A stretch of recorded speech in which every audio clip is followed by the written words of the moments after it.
Today we're talking about 5 must-dos to get rid of your mummy tummy forever. Hi, I'm Linda Poirier with BodiesAfterBabies.com, helping you fit into your jeans, get your sexy back, and find a life of happy. Having a mummy tummy sucks. You look in the mirror, there it is. You put your clothes on, there it is. You go in the car and you put on your seatbelt, there it is again. Even the thought of putting on a bathing suit can pretty much send anybody running to hide like an ostrich buries their head in the sand. I know, I've been there. It's frustrating, especially if you have lost the weight, but you still have that little poochie in the front.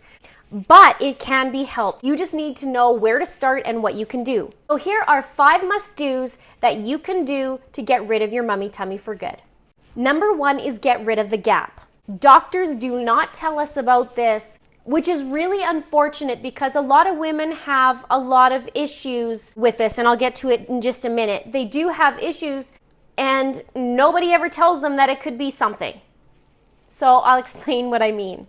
What I mean by the gap is something called diastasis recti, or some people call it diastasis recti. And what that is there is a gap that runs along your tummy line. Your abs separate when you're pregnant from the heaviness or the weight of your baby that pushes on that abdominal wall.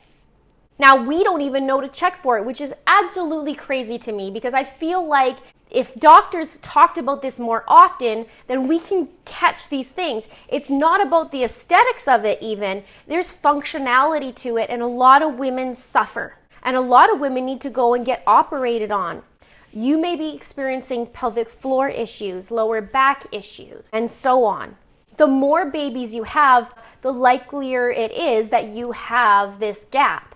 But you can still get this even on your first baby. It is really important to get things checked out and also learn how to stay away from things that aggravate it and make things worse. I will be doing a future video on it so that you can test for this gap, and it is rated in finger widths in how wide the gap actually is. Some people, it'll go all the way from the top to the bottom, and some people will have it more along just their belly button. It just depends on the severity of it. For me, I had 2 finger widths all the way coming down, and it did close up. I still have a little bit left at that belly button area, but you can work on it and you can fix it. And once you help that gap, your stomach will not protrude as much. And some may find it even goes flat. Now, I did use something called the Belly Bandit, which was actually something while I was pregnant to support my lower back, but I used that after I had my baby to keep things tight and heal. And I did find that when I had it on, it did keep things in tight and it did flatten my belly a little bit, but you had to do it daily, otherwise just pooch right out. But these are the things sometimes that when you, the way you get out of bed makes a difference. The way you stand makes a difference. The way you sit makes a difference. If you're slouching and you have a gap, well, guess what? It's going to go wider. So things that you have to be careful of. So the gap is the number 1 thing because most women don't even know they have it, and that can reduce their mummy tummy in a big way. Number 2 we lead in with is focus on your posture. Mummies tend to have a slouch about them and what's called a sway back. And if you ever look today when you're out and about, take a look at how mummies stand. And a lot of times they have this stomach out and slouch to them, and it makes your belly look bigger. So you have to focus on your posture and the way you're standing. And it's hard because when you're pregnant, you have that weight, so kind of things, everything shifts. But if you focus on your posture and you're standing, go up against a wall and see where those gaps are when you're standing. I bet it feels really awkward, and you might find your abs are doing a good workout. The way we push a stroller, hold our kids, cook our dinner, and the way you even nurse if you are in that nursing stage, all those things play a part of making your tummy worse. Number 3 is to lose weight. You can fix your mummy tummy, you can fix that gap, you can work on your posture, but if you have that extra weight, then you're still gonna have that belly. So focus on nutrition and on exercise. And we'll get to that in a later, more in-depth video about exercising if you have diastasis recti. But first and foremost is that nutrition first before you even hit that exercise, because you can exercise all you want, but if you're not doing the nutrition properly, then you might as well just sit and eat cookies anyway, because it really does start in the kitchen. If you ever see bodybuilders or fitness models, or not that you want to look like that, but if you see them, they are dialed in their nutrition. 80% of their nutrition and 20% of their training. So focus on the nutrition. I have lots and lots of videos, and there'll be lots more, so that you can really learn how to eat and focus on getting that tummy down. Now, I know I talked a lot about nutrition, but I do want to also stress exercise. Exercise is very important to rehabilitate those muscles and strengthen that core. If you are exercising, be super careful, because when you naturally think to tighten your core, you think sit-ups.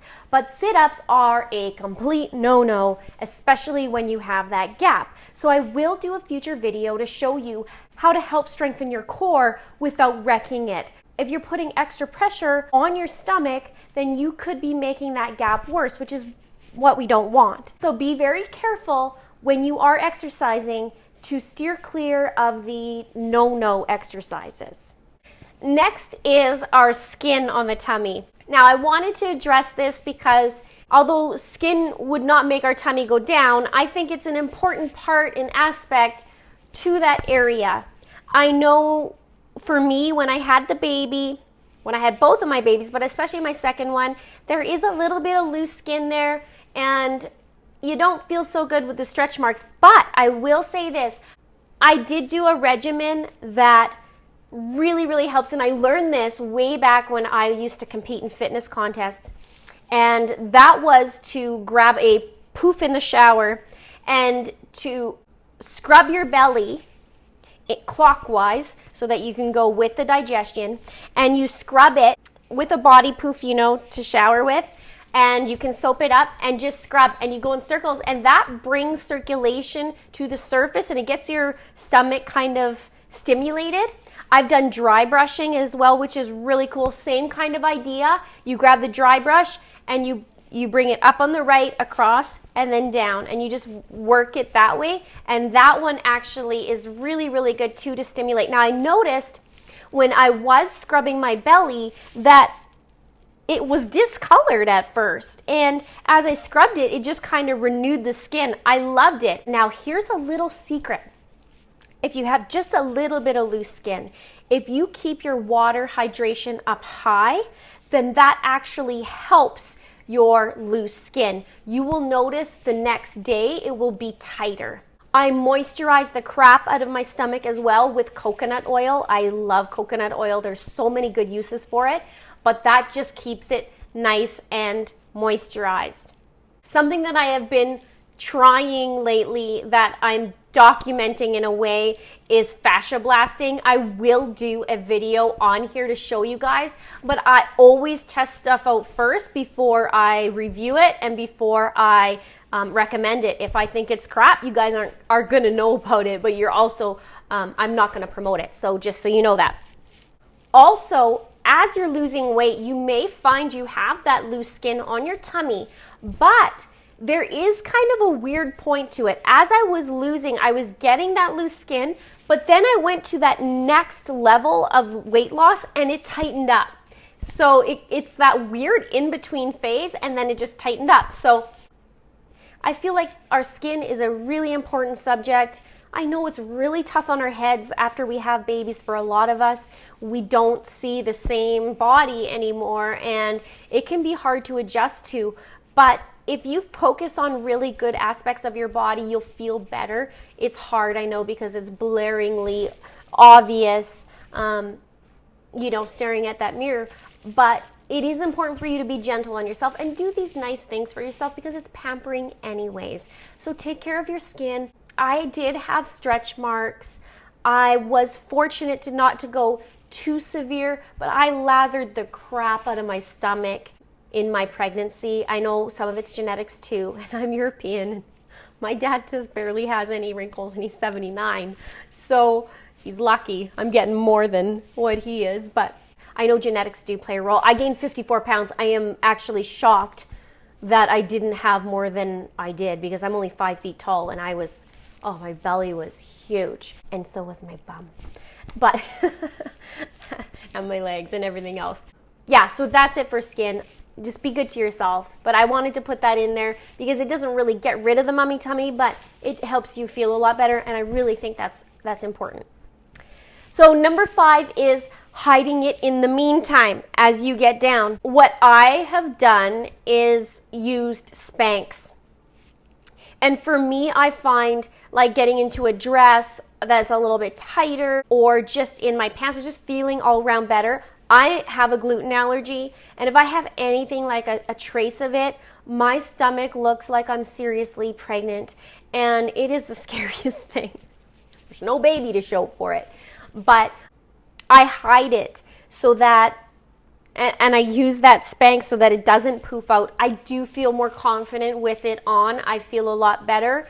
I don't like when it pooches out, especially I work so hard to get it down that there's those days that pooched out. Now, even when I was getting down with that diastasis, that gap that I was telling you, it still had days of pooched out because it's not that strong, so you have to strengthen it.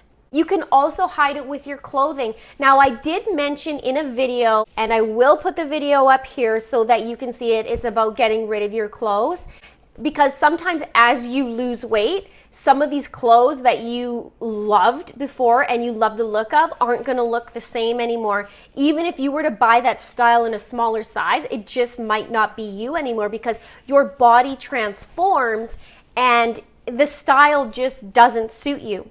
So sometimes it's hard to make that shift because you think, well, I always buy this style. So those are my top 5 ways to get rid of that tummy. It's number 1, closing that gap.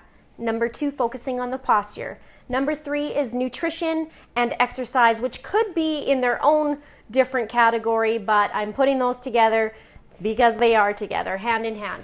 Nutrition and exercise. Number 4 is the skin. Yes, it doesn't make your mummy tummy go flat, but it sure makes you feel better. And number 5, finally, is hiding that mummy tummy, which you can do in the meantime while you're working on getting that puppy down. I hope you enjoyed this video. Comment below and let me know what it is that worries you or you're focusing on or that you would really like to help when it comes to your mummy tummy. Please hit the subscribe button if you haven't done so already, especially if you're new to my channel, and click the thumbs up button if you like it. And thank you so much for watching. Until next time. Sit-ups, when you naturally think to tighten your core, oh my God. That's my cat. I did a regime, I don't like that word.